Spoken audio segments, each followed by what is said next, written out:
नमस्कार दोस्तों, आपका स्वागत है। आज हम जॉर्डन की कहानी देखने वाले हैं। जॉर्डन हमसे ये कहते हैं कि तब तकरीबन वो उस वक्त, ये तकरीबन 2000 की घटना है, सन 2000 की। तब उनकी जो उम्र थी वो तकरीबन 35 ईयर्स की थी, 35 साल की। जॉर्डन हमसे ये कहते हैं कि उस वक्त उनको एक ऐसी बीमारी हुई थी जहाँ पर अगर वो कुछ भी खाते थे फिर भी वो वोमिटिंग ही कर देते थे। और बाद में धीरे धीरे वो क्या हुआ, उनका वीकनेस जो था वो धीरे धीरे बढ़ता गया। और उसके साथ साथ उनको बहुत ही ज़्यादा पसीना आता था। वो पसीना इस तरीके से आता था दोस्तों, जॉर्डन ये कहते हैं कि मेरे जो जैसे चादर वगैरह जो हम लेकर सोते हैं तो वो भी पूरी तरीके से गीली होती थी। उनका जो बेड है वो भी गीला हो जाता था। इनका उतना पसीना आता था और बहुत ही ज़्यादा वीकनेस आता था। धीरे धीरे उनका जो वीकनेस है दोस्तों वो इतना बढ़ते गया। डॉक्टर भी ठीक से समझ नहीं पा रहे थे बीमारी को। और वो वीकनेस इतना बढ़ता गया कि एक दिन वो कहते हैं कि मैं बेहोश ही हो गया पूरी तरीके से। मैं अपने जीवन से इतना परेशान था, कुछ भी नहीं समझ आ रहा था। उनकी वाइफ और उनके बेटे भी उनके लिए बहुत ही ज़्यादा चिंता में थे। तो जॉर्डन को बाद में यही लगता रहता था कि मेरे वजह से ये भी अपनी ज़िंदगी में अच्छे से नहीं जी पा रहे। और बाद में एक दिन वो ये कहते हैं कि एक दिन वो पूरी तरीके से बेहोशी हो गए। जॉर्डन हमसे ये कहते हैं कि जब वो बेहोश हो गए उसके बाद उनकी आत्मा जो थी वो शरीर से कहीं ना कहीं ऊपर जा रही थी। और जॉर्डन ये कहते हैं कि उन्होंने अपने आप को एक अलग ही दुनिया में पाया। वो दुनिया कुछ इस तरीके से थी जैसे एक बहुत ही सुंदर नदी थी और उसके किनारे जॉर्डन ने अपने आप को पाया। जॉर्डन हमसे ये कहते हैं कि वो एक सुंदर इतनी नदी थी कि वहाँ के पानी के साथ मैं बात भी कर पा रहा हूँ या फिर उस पानी को अपने विचार भी कहने की कोशिश कर रहा हूँ। वो कहते हैं कि जैसे हम अटैच है, इन सारी चीज़ों से अटैच है। जैसे आपने भी पुराणों में या फिर आध्यात्मिक ग्रंथों में बहुत सारे धर्म के ग्रंथों में कुछ एक बात कही है कि ये जो निसर्ग है वो हमसे जुड़ा हुआ है। हाँ, निसर्ग के वजह से ही आज हम जिंदा है, जैसे सूरज या फिर पेड़ पौधे। लेकिन एक जुड़ावपन हमेशा हम उस तरीके से नहीं देखते। जैसे कुछ लोग बहुत ज़्यादा पेड़ लगाते हैं या फिर एक कहना कि उनमें एक अपने पेड़ एक उनका कोई अपना होता है, ऐसे बहुत सारे लोगों को लगता है। लेकिन सारे ही लोग इस तरीके से नहीं सोचते। लेकिन आज इस दुनिया में जब जॉर्डन आया है, वहाँ पर वो नदी या फिर वहाँ पर जो एक सुंदरता वहाँ पर उसको दिख रही थी वो कहीं ना कहीं उसकी अपनी ही है। इस तरीके से उसको दिख रहा था और वो बहुत ही अच्छे से उससे कनेक्ट हो पा रहा था। बाद में जॉर्डन ये कहता है कि उसके पीछे उसने एक आत्मा को देखा कि जो वहाँ पर उसको देखकर उसको देख रही थी या फिर उस पर नज़रें डाल रही थी या फिर उसको देख रही थी जैसे वो क्या कर रहा है। बाद में जॉर्डन ने पीछे मुड़कर देखा तो उसने उस आत्मा को डायरेक्टली पहचान लिया। जॉर्डन ये कहते हैं कि उससे 2 साल बड़ी उसकी एक बहन थी और वो जो बहन थी दोस्तों तकरीबन 4 साल पहले इस दुनिया से चली गई थी। जॉर्डन ये कहते हैं दोस्तों कि उसकी जो बहन थी आज वो इतनी पवित्र या फिर एक परी जैसी लग रही थी। जॉर्डन ये कहता है कि हमने बचपन में हम कितने झगड़े होंगे, मैंने भी उसको गुस्से से मारा होगा जैसे बचपन में बच्चे झगड़ते हैं। लेकिन आज मुझे इन सारी चीज़ों के लिए बहुत ही ज़्यादा बुरा लग रहा था कि मैं एक परी जैसी मेरी बहन थी, लेकिन आज मैं उसके लिए उस वक्त मैंने उसको दुख दिया होगा। ये जो विचार थे, जॉर्डन ये कहता है कि मेरे मन में वैसे ही आए थे। उसने डायरेक्टली अपने बहन को भी कही नहीं वो, लेकिन उसके बहन को वो समझ गई और बहन ने ये कहा कि उस वक्त मैंने भी तुम्हें बहुत ज़्यादा मारा था क्योंकि मैं तुम्हारी बड़ी बहन थी, तो मैं हमेशा तुम्हें मारती थी छोटी छोटी चीज़ों के लिए। तो तुम ज़रा भी उसकी चिंता मत करना। आज मुझे भी बहुत बुरा लगता है कि मैंने तुम्हारे साथ कुछ बुरा किया उस वक्त। लेकिन जॉर्डन ये कहते हैं कि नहीं, तुम बहुत ही महान हो।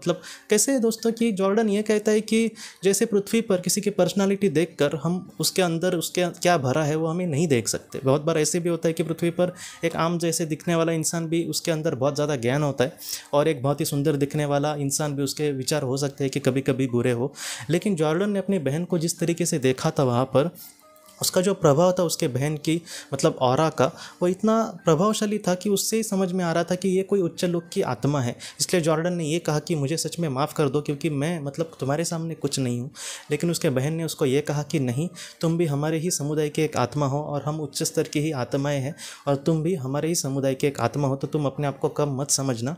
बाद में जॉर्डन ने ये कहा कि तुम्हारे जाने के बाद हमारे माता पिता भी तुम्हारे लिए बहुत दुखी है।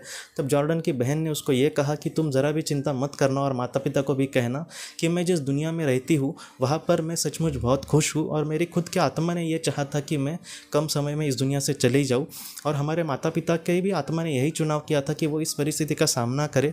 इसकी जो असल की वजह है वो उनके सामने ज़रूर एक ना एक दिन आएंगी। लेकिन तुम ऐसा मत सोचना कि हम इसी जन्म में एक दूसरे से मिले थे। हम ज़रूर एक ना एक दिन उनसे मैं ज़रूर मिलूँगी और अगले जन्म में मैंने ये भी तय किया है कि मैं उनके ही बेटी बनकर जन्म लूँगी। तो तुम ज़रूर उनको कहना कि अगले जन्म में भी मैं उनकी बेटी ही होंगी, इसलिए तुम ज़रा भी चिंता मत करना। इस तरीके से जॉर्डन के बहन ने उसको पहले संदेश कहे। बाद में जॉर्डन ने ये कहा कि मुझे भी सच में पृथ्वी पर भी मेरा मन नहीं लगता, मैं अपने जीवन में हमेशा सारी चीज़ों में मतलब विफल ही होता जा रहा हूँ, मैं सक्सेसफुल नहीं हो रहा, इसलिए मुझे भी अपने जीवन से मतलब अब मैं ऊब चुका हूँ। तब उसके बहन ने ये कहा कि नहीं, तुम्हारा परिवार है और वो परिवार तुम्हारे मतलब भरोसे जी रहा है और तुम्हारा जो पृथ्वी का कार्य है अब तक पूरा नहीं हुआ। मैं समझ सकती हूँ कि जो उच्च लेवल की आत्मा होती है उनको सांसारिक चीज़ों में मतलब अर्थ नहीं लगता या फिर वो इन सारी चीज़ों से परेशान हो जाते हैं। जैसे दुनिया में दुख देखना या फिर अपने जीवन में अपने लोगों को खुश नहीं हो तो उनको बुरा लगता रहता है। लेकिन तुम ऐसे मत सोचो, जितना पॉसिबल हो तुम अपने परिवार के लिए करो और अपने जीवन में आगे बढ़ने की कोशिश करो।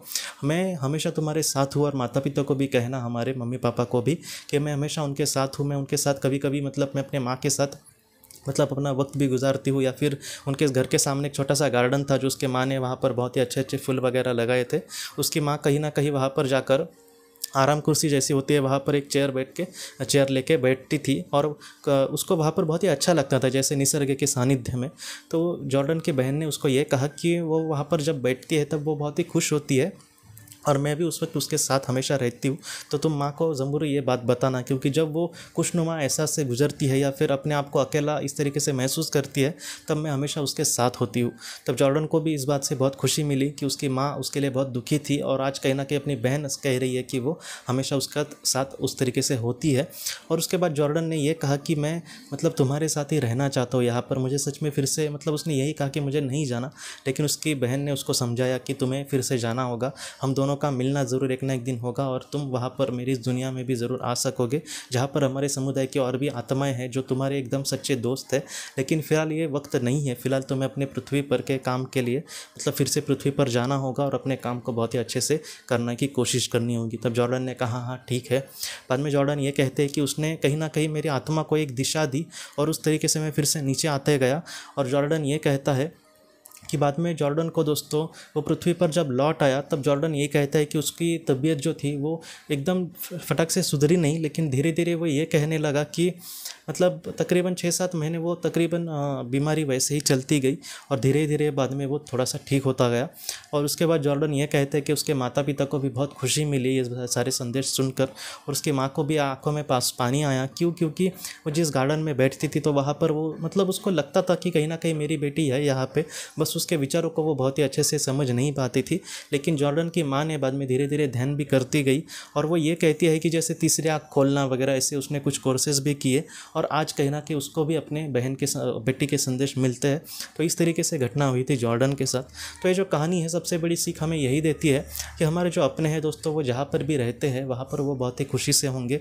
ऐसा नहीं है कि वो हमसे आज दूर है, मतलब वो एकदम अलग ही दुनिया में है और हम एक अलग दुनिया में, वो हमसे ज़रूर मिलेंगे। और जैसे जॉर्डन की बहन ने कहा कि वो अगले जन्म में भी इसी मम्मी पापा के घर में जन्म लेगी, वैसे भी हमारे साथ भी हो सकता है कि हमने जिसको खोया है वो फिर से अगले जन्म में हमारे उसी रिश्ते के तरीके से मतलब हमारे सामने आए और हम उनके साथ बहुत ही खुशी से ज़िंदगी बिताए। तो आप ज़रा भी चिंता मत करना दोस्तों, आपके जो अपने हैं वो हमेशा आपके साथ है दोस्तों।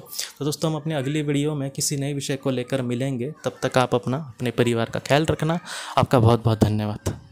ज़िंदगी की रोशनी ये एक कंसल्टेंसी है जो ऐसे लोगों को मदद करने की कोशिश करती है जिन्होंने किसी अपने को खोया है या फिर जो लोग अपने जीवन में बहुत ही ज़्यादा दुखी है। जो लोग इस संस्था के साथ जुड़ते हैं उनको इस विषय की किताबें और जानकारी भेजी जाएगी। इसके साथ साथ जो लोग पास्ट लाइफ रिग्रेशन थेरेपिस्ट के पास नहीं जा सकते, अगर वो घर पे अभ्यास कर सके, इस वजह से उनको पास्ट लाइफ रिग्रेशन की ऑडियोज़ भी भेजी जाएगी। और इसके साथ साथ ध्यान में एकाग्रता बढ़ाने के लिए कुल मिलाकर 5 ऑडियोज़ भी उनको भेजी जाएंगी। तो जो लोग इस संस्था के साथ जुड़ते हैं उनको यह सारी चीज़ें उनके ईमेल पर या फिर व्हाट्सएप पर भेजी जाएंगी। अगर आपको इस संस्था के साथ जुड़ना है तो कृपया इस नंबर पे व्हाट्सएप करें।